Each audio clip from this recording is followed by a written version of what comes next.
You know, a lot of car dealers push gap insurance.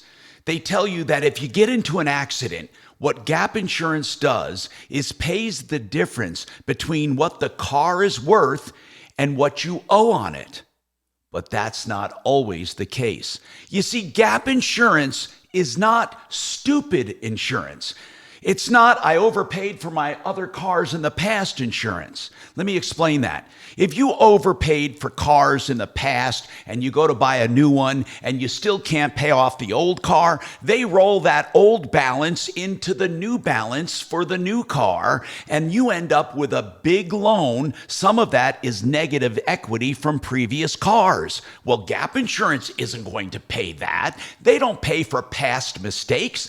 They just pay for the value of your car plus a little extra, usually about 125%.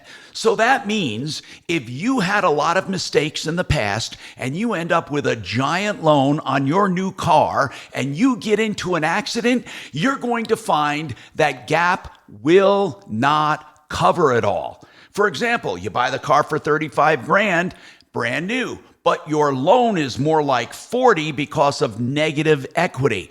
Then you get into an accident a few years later, your car's only worth 22, 23,000, you still owe 35. Gap will pay a little more than the current value, but that doesn't mean it will dig you out of a hole. No, it'll pay maybe 125%, as I mentioned, but you could still end up owing thousands and thousands of dollars on your loan because of past mistakes. So remember, gap insurance is not stupid I made mistakes insurance. I'm Tom Martino.